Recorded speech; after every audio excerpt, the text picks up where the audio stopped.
नमस्कार दोस्तों, मैं हूं दीपक सिंह, दैनिक स्टेट समाचार से। आज इंटरनेशनल वुमेन डे है और इसी में क्योंकि महिलाओं के बारे में, महिलाएं किस क्षेत्र में क्या क्या कर रही हैं ये तो जग जाहिर है, लेकिन इनके ऊपर चर्चा करना ज़रूरी है। और आज किस दिशा में महिलाओं को कार्य करना चाहिए इस पर भी चर्चा होना ज़रूरी है। और आज पूरे विश्व में इसे सेलिब्रेट किया जा रहा है। इसी विषय पर हमारे साथ चर्चा करने के लिए सुनैना मेहता हैं, जो इस समय डीसी हैं टैक्सेस इन्फोर्समेंट जम्मू नॉर्थ की। इसके अलावा इनके कार्यकाल देखें तो जम्मू म्यूनसिपल कॉरपोरेशन में एज ए सेक्रेटरी ये कार्य कर चुकी हैं। अखनूर में और मड ब्लॉक में एज ए एसडीएम भी ये कार्य कर चुकी हैं। इसके अलावा इन्होंने बहुत सारे क्षेत्रों में कार्य किया है, लेकिन यहाँ तक ये कैसे पहुँची और आज ये किस तरह से देखती हैं महिलाओं के कार्यों को और किस दिशा में वो जा रही हैं, इस पर चर्चा करेंगे। मैम, आपका बहुत बहुत स्वागत है। Thank you. और मैं शुरुआत से जानना चाहूँगा कि किस तरह से आप यहाँ तक इस मुकाम तक पहुँची। मेरा ये जो सफ़र रहा है बहुत ही मुश्किलों भरा सफ़र रहा है जी, क्योंकि एक बॉर्डर विलेज से बिलोंग करना, इंटरनेशनल बॉर्डर का जो चिकन नेक एरिया है जी, उसके साथ जो गांव लगता है कानाचक झिड़ी, मैं वहाँ से हूँ और मेरा जन्म वही हुआ, पालन पोषण वही हुआ। जगदीश लाल मेहता जी जो हैं वो मेरे फादर साहब और मेरी मदर विजय मेहता जी, उन्होंने बहुत ज़्यादा मेहनत की। मेरे 3 भाई हैं, उन तीनों भाइयों ने भी बहुत ज़्यादा मेरे को सपोर्ट किया। पर एक आपने देखा होगा कि गांव में एक जनरली क्या होता है कि एक दूसरे अपनी चिंता के अलावा दूसरों की चिंता ज़्यादा हो जाती है कि वहाँ वो क्या कर रहे हैं। तो वो एक माइंडसेट जो है उसमें से जब आप बाहर निकल के आते हो वो एक बहुत बड़ी बात होती है, क्योंकि लोगों को ये रहता है कि ठीक है बच्चा पढ़ने जा रहा है पर मुझे नहीं लगता ये बच्चा कुछ कर पाएगा, मतलब डिस्करेजिंग फैक्टर्स ज़्यादा होते हैं। मेरे फादर साहब ने उस टाइम मुझे Maharaja Hari Singh agricultural college school Nagbani में उस टाइम डाला और उन्होंने कभी भी ये भेदभाव नहीं किया कि ये बेटी है तो मैं इसको ज़रा इस पर कम खर्चा करूँ, क्योंकि उनको लगता था कि इसके अंदर कुछ बनने की, कुछ कर दिखाने की जो है वो जोश भी है इसके अंदर और ये कर सकती है। तो उन्होंने अपना सारा जो ध्यान था या फोकस था वो मेरी पढ़ाई पर लगाया और मैं थ्रू आउट वहाँ पे बेस्ट परफॉर्मेंस में रही नागबनी स्कूल में। वहाँ डिबेट्स वगैरह करते थे तो वो चीज़ मुझे बड़ी इनकरेज करती थी, बजाय इसके कि गाँव के लोग या कुछ क्या हो रहा है वहाँ पे, कैसा माहौल है। मैं उससे ऊपर उठना चाहती थी और सबके लिए कुछ करना चाहती थी। तभी मुझे लगा कि मुझे मेहनत करनी चाहिए। नागबनी स्कूल में कौन सी कक्षा से आपको? मैं क्लास 1 से लेके 12th तक नागबनी स्कूल में ही पढ़ी हूँ। और उस टाइम पे हमें जो बस या मैटाडोर जिसमें बच्चे खुद, मतलब स्कूल की मैटाडोर हमें कभी नहीं मिली। हमने बहुत कोशिश की, तो हम जो नॉर्मल पब्लिक ट्रांसपोर्ट होती है उसमें हम आते थे, तो वो हमें बिठाते भी नहीं थे। तो कभी हम टांगे पे भी हम गए हैं, ट्रैक्टर्स पे बैठ के गए हैं कभी। मतलब ऐसे ऐसे मुश्किल टाइम आता था कि 3-4 बार गाड़ियाँ निकल जानी और फिर हमने खड़े रहना वहाँ पे मोड़ पे वहाँ पर। तो it was a very tough phase for us too, मतलब इवन स्कूल पहुँचना हमारे लिए बहुत बड़ी बात होती थी। और गोलीबारी, वहाँ पे इंटरनेशनल बॉर्डर था और कोई पता नहीं कि कब रात को गोलीबारी शुरू हो जाए।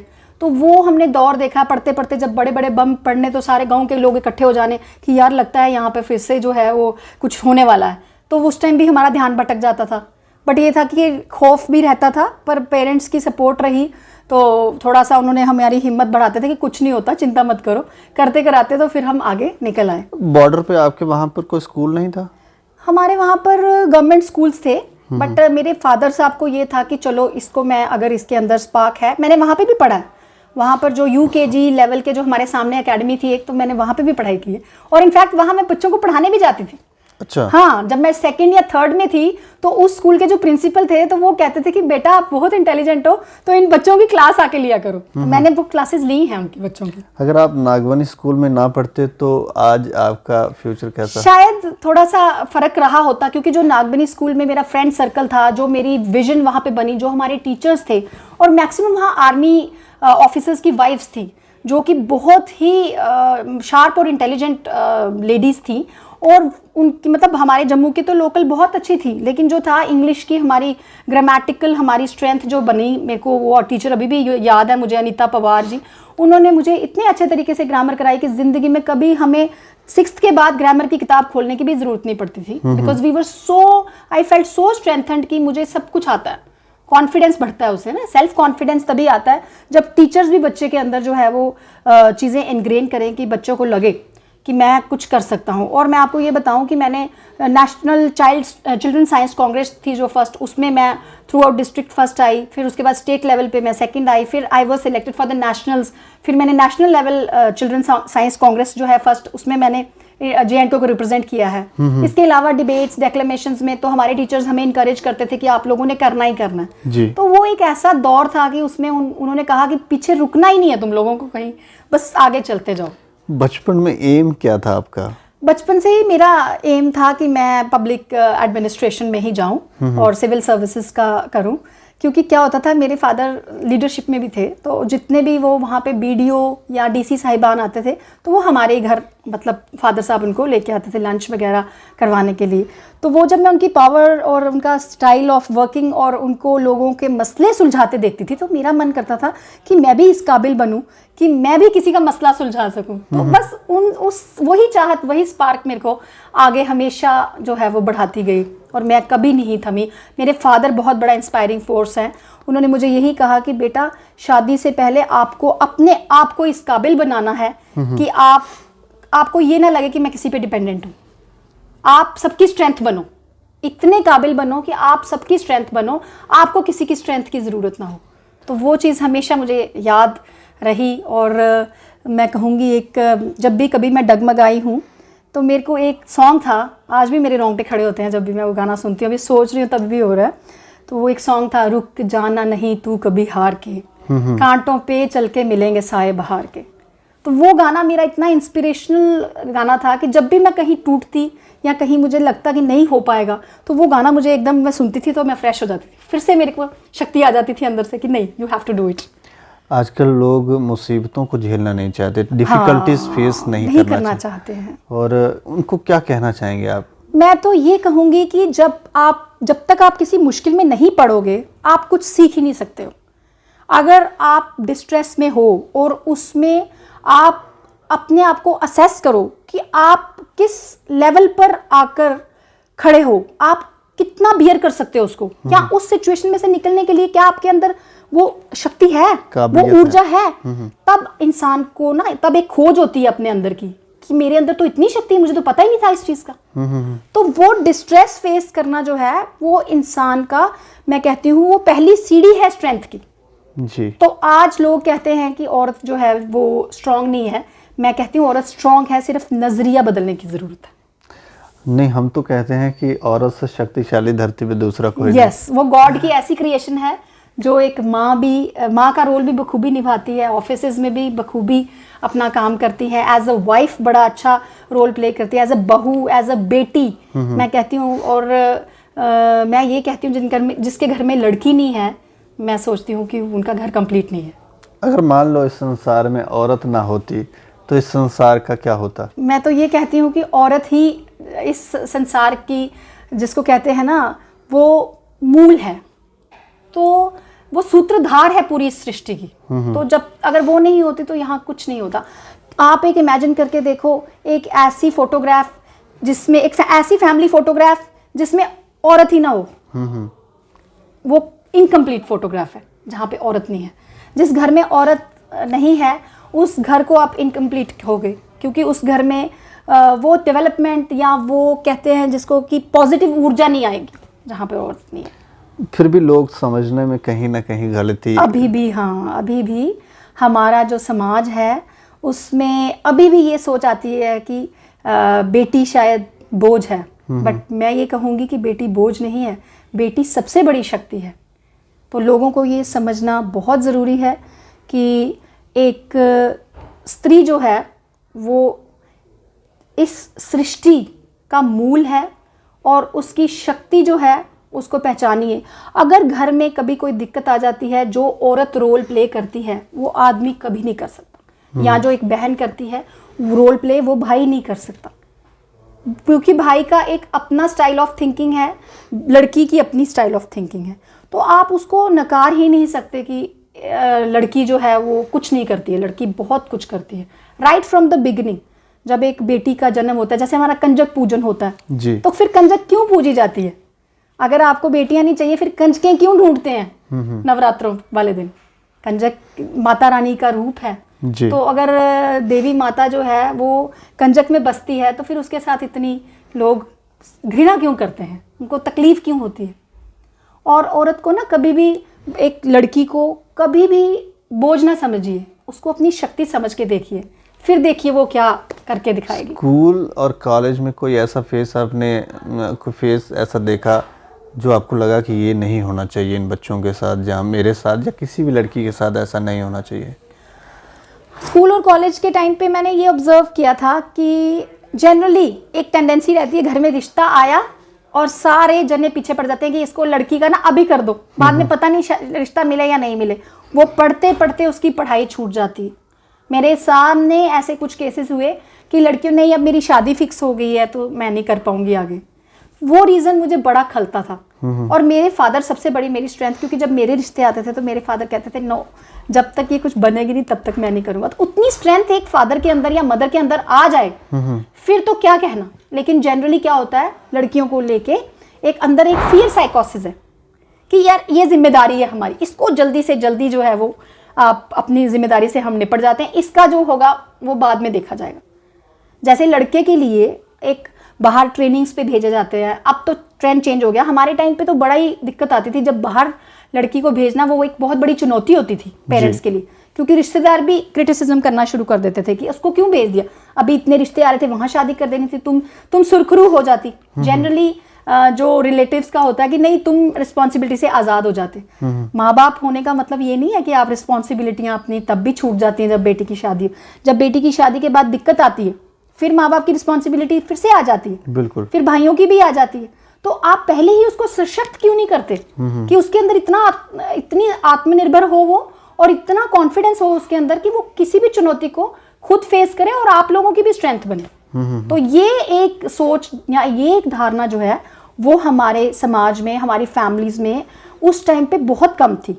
बट मैं ये कहूँगी कि आज काफ़ी ज़्यादा, जैसे हमारी स्कीम्स आई, बेटी बचाओ बेटी पढ़ाओ, हमने खुद बड़े जागरूकता वाले जो है वो प्रोग्राम्स किए और आज भी वो हो रहे हैं। तो ऐसा लगता है कि अब जो है वो ट्रेंड थोड़ा थोड़ा बदल रहा है। पर अगर आप दूर दराज के इलाकों में देखो, आज भी लड़की को एक वस्तु की तरह ट्रीट किया जाता है। लड़की कोई वस्तु नहीं है। अगर एक लड़की को आप आज भी वही समझ रहे हो फिर तो ये बहुत बड़ी भूल है उस समाज की। तो मैं ये कहूँगी कि गांव के लोगों को भी आगे आकर अपनी बेटियों को एक मौका देना चाहिए। टैलेंट उसके अंदर है, उसको एक मौका ज़रूर दीजिए। कई एक ऐसा भी फेस आता है जहां हमने देखा ज़्यादातर उसको इग्नोर करें तो मुझे लगता है गलत है। स्कूल और कॉलेजों के बाहर हमने देखा लड़के जो हैं वो खड़े रहते हैं, बाइक्स लेकर सीटियाँ बजा रहे हैं, कुछ कर रहे हैं। ये फेस भी आपने देखा, इसे हैंडल कैसे किया? हाँ, ये फेज़ तो हर लड़की की लाइफ में आता ही आता है। जब आप ट्यूशन्स पढ़ने जाते हो या अर्ली मॉर्निंग्स जब आपकी ट्यूशन होती है, जनरली जब आप बाज़ार खुल जाता है, जब दुकानें खुल जाती हैं, उस टाइम अगर बच्ची को ट्यूशन पढ़ने जाना है फिर कोई दिक्कत नहीं आती। बट मैंने वो टाइम देखा है जब हमारी फिज़िक्स की या मैथ्स की मेरी ट्यूशन होती थी तो मुझे सुबह 5:30 घर से निकलना पड़ता था तालाब तिल्लो के लिए। तो वो जो मैं पैदल सफ़र गलियों में से करती थी ट्रैवल, मैं पंचतीर्थी में रहती थी क्योंकि मेरे फादर साहब ने हमें सिटी में शिफ्ट किया था कि इस लड़की की पढ़ाई ख़राब ना हो आफ्टर 10th। तो वो दौर मैंने 1-2 बार अपने खुद एक्सपीरियंस किया। थोड़ा सा मतलब डर लगता है इंसान को, बट ये है कि अपने आप के अंदर इतना सेल्फ कॉन्फिडेंस था कि मैंने खुद डगमगाना नहीं है, क्योंकि आपको इस तरीके के बड़े सारे हादसे आप वाकई इस तरह के फेस करते हो, बट आप अगर अंदर से सशक्त हो आपको कोई कुछ नहीं बिगाड़ सकता। ये मैंने खुद कहूँगी। कई लड़कियां हमने देखी हैं इस फेस को फेस नहीं कर पाती हैं और फंस जाती हैं उस जाल में, फिर निकल भी नहीं पाती हैं और फिर आगे चल के उनकी ज़िंदगी जो है वो तबाह हो जाती है, इसी वजह से तबाह हो जाती है। ये बात बिल्कुल सही है और ये लड़की पे बहुत निर्भर करता है। मैं तो ये कहूँगी कि हर पेरेंट्स की एक ये सोच होनी चाहिए कि बेटी को मार्शल आर्ट्स ज़रूर कराएं, क्योंकि अगर वो मार्शल आर्ट्स जानती है या अच्छे से वो स्पोर्ट्स पर्सन भी है तो वो इन सिचुएशंस को अच्छे से फेस कर सकती है। पर जनरली होता क्या है कि एक ऐसी उम्र होती है, वो उस उम्र में आपकी टेंडेंसीज होती हैं, आप नेगेटिव चीज़ों को बड़ी जल्दी पकड़ते हो। पढ़ाई की तरफ से आप सोचते हो ये मुश्किल वाला पाथ है, ये इजी है किसी के साथ, मतलब कहीं चले गए या फिर फॉर दैट मैटर आप जब आपके अंदर थोड़ी सी गलती होती है, आप अपने पेरेंट्स के साथ भी वो शेयर नहीं करते। तो खुद गलती नहीं करोगे, अपने पेरेंट्स के साथ शेयर करोगे, अपने भाइयों के साथ शेयर करोगे, बहन के साथ शेयर करोगे, वो श्योरली आपके एक स्ट्रेंथ बनेगी। तो मैं ये कहूँगी कि अगर एक परिवार की तरह सारे जो हैं वो जुड़े रहें, फिर वो ऐसी प्रॉब्लम्स को भी लड़की फेस कर सकती है। बट अगर बच्चा शेयर नहीं करता अपनी मदर के साथ, क्योंकि मैं ये कहूँगी कि पेरेंट्स भी फ्रेंड्स की तरह होने चाहिए। आज की डेट में उनकी जो सोच है वो दोस्त की जैसी होनी चाहिए, कि बेटी जो है वो माँ को बता सके कि वो क्या फेस कर रही है, या फादर को भी बता सके।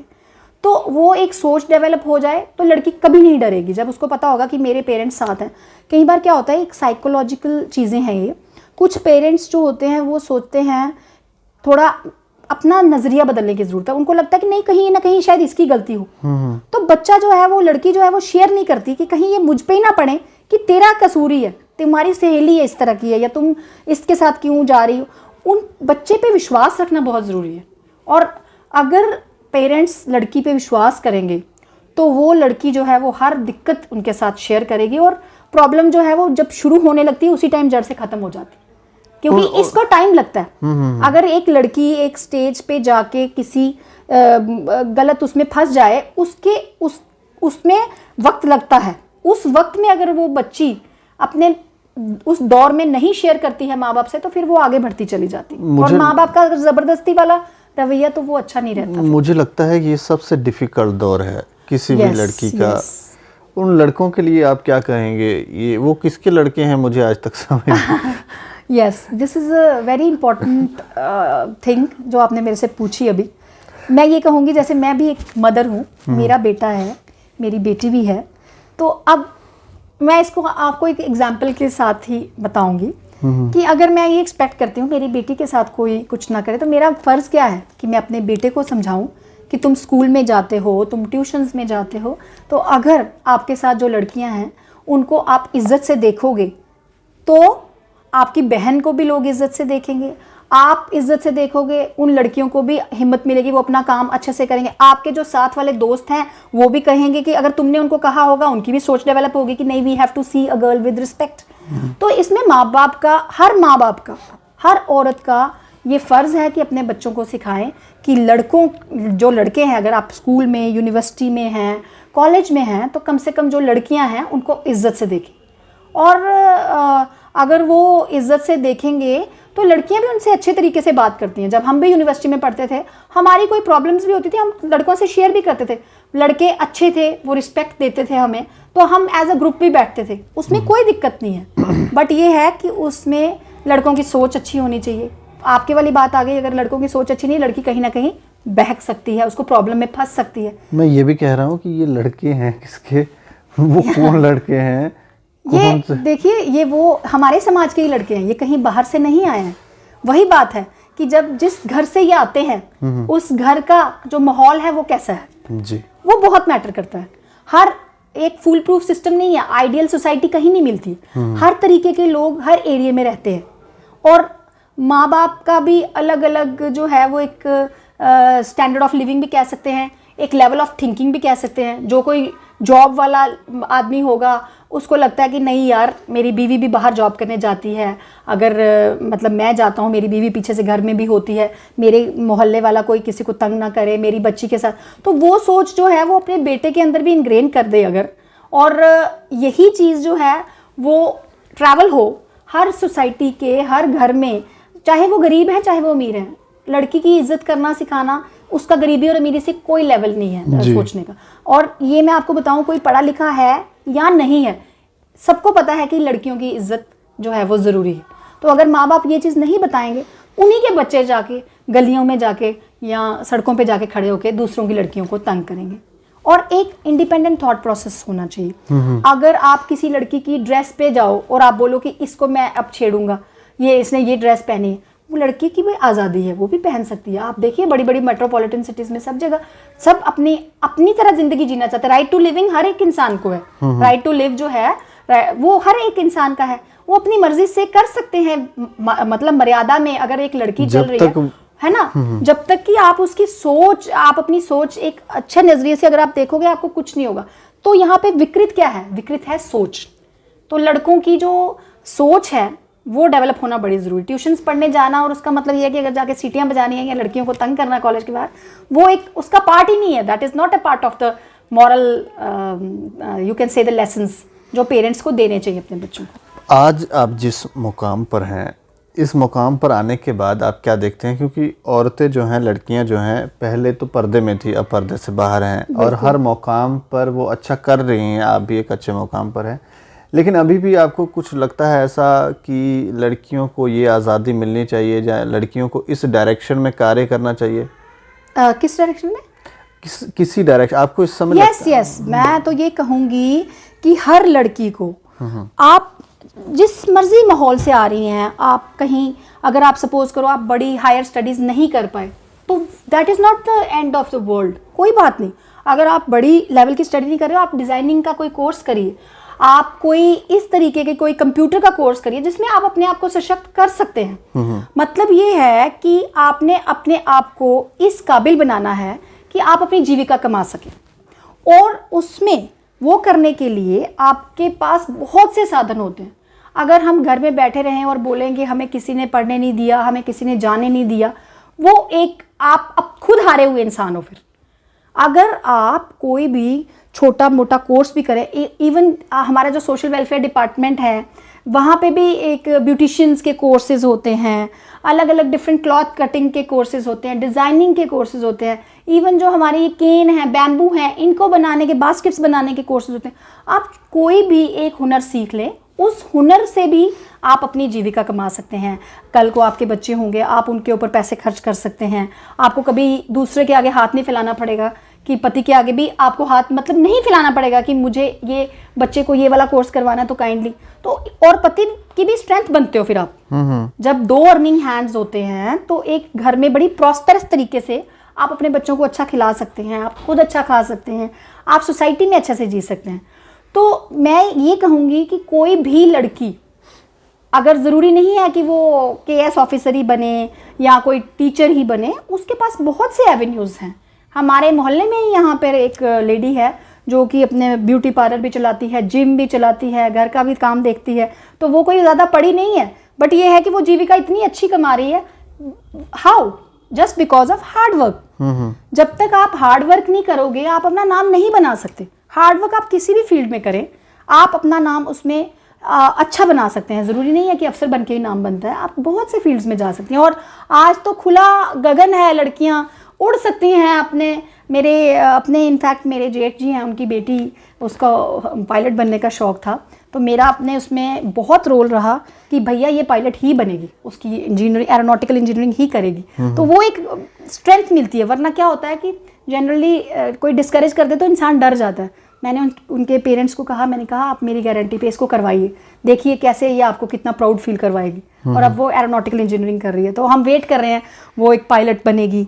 तो ऐसे इस तरीके से घर की महिलाएं भी जो हैं वो अपने बच्चों को, लड़कियों को सपोर्ट कर सकती हैं कि वो जाएंगे। एक ऐसा भी फेस आता है औरत की ज़िंदगी में, जब उसकी शादी हो जाती है तो कई बार पति जो होते हैं उनकी जॉब कहीं बाहर लग जाती है। आपके भी पति SSP हैं और वो हमें लगता है कश्मीर में उनकी पोस्टिंग है। तो क्या डिफ़िकल्टीज फेस करनी पड़ती हैं? मेरे हस्बैंड इस टाइम CO हैं IR11 अनंतनाग में।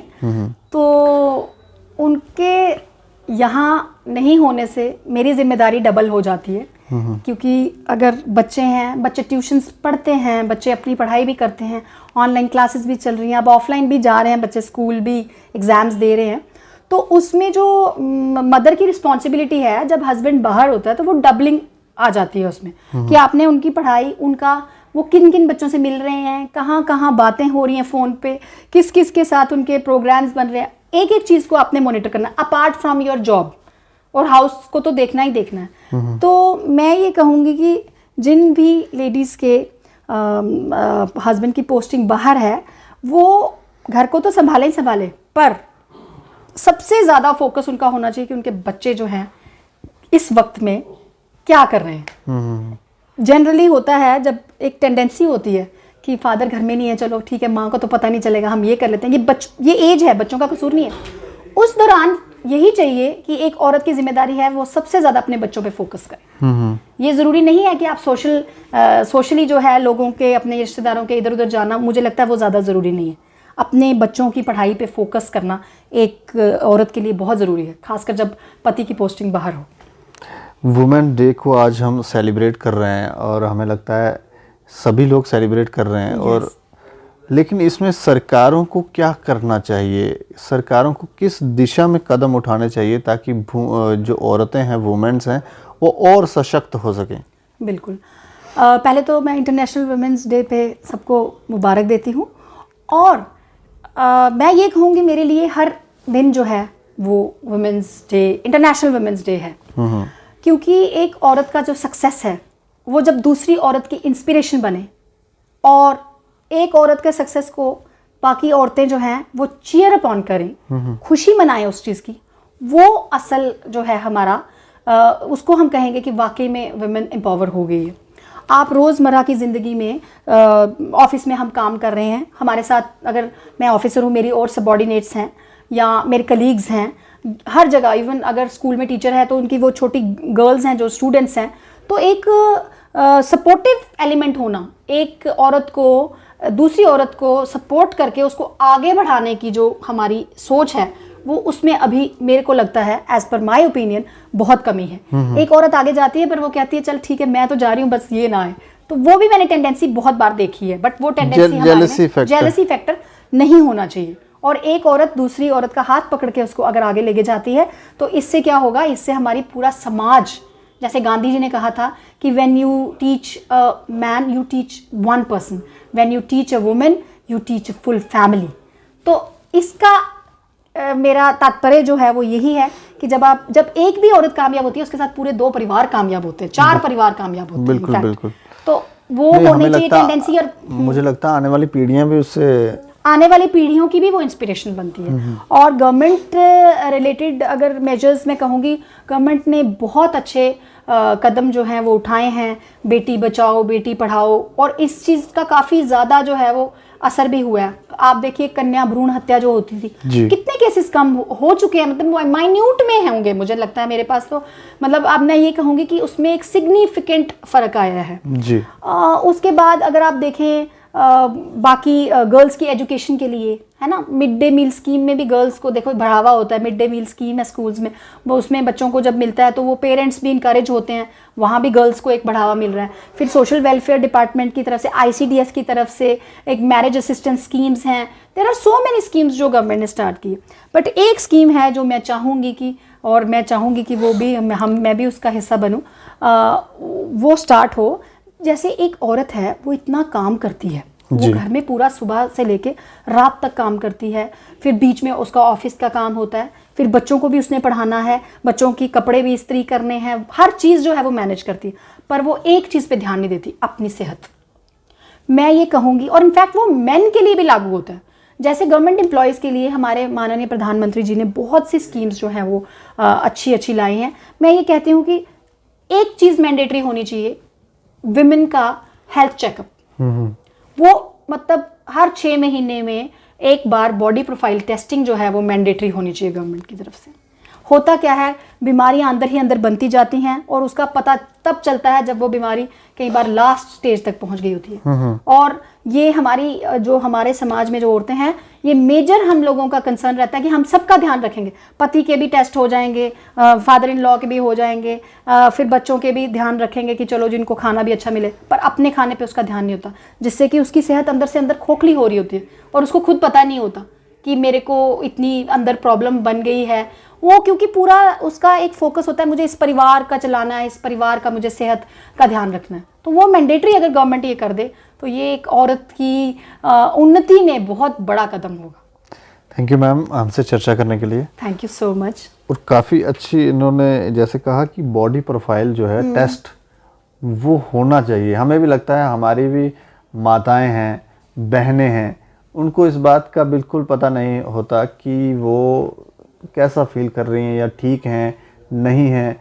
कई बार कंप्लेन करते हैं कि हमें ये प्रॉब्लम है वो प्रॉब्लम है, लेकिन समय नहीं है कि कब वो डॉक्टर तक पहुंचेंगी। लेकिन ये एक अच्छा, अगर ऐसा सरकार करे तो हमें लगता है ये अच्छा है, और परिवार वालों को भी इसकी तरफ ध्यान देना चाहिए। कई बार हम ये सोचते हैं कि अगर औरत ना होती तो क्या हम होते, तो इसके ऊपर अगर हम ध्यान दें तो आज हमें लगता है कि काफ़ी बेहतर समाज हम बना सकते हैं। बाकी आप लोग अपनी राय दे सकते हैं और देखते रहें दैनिक स्टेट समाचार। मुझे और मेरे सहयोगी राजीव गुप्ता को दें इजाज़त।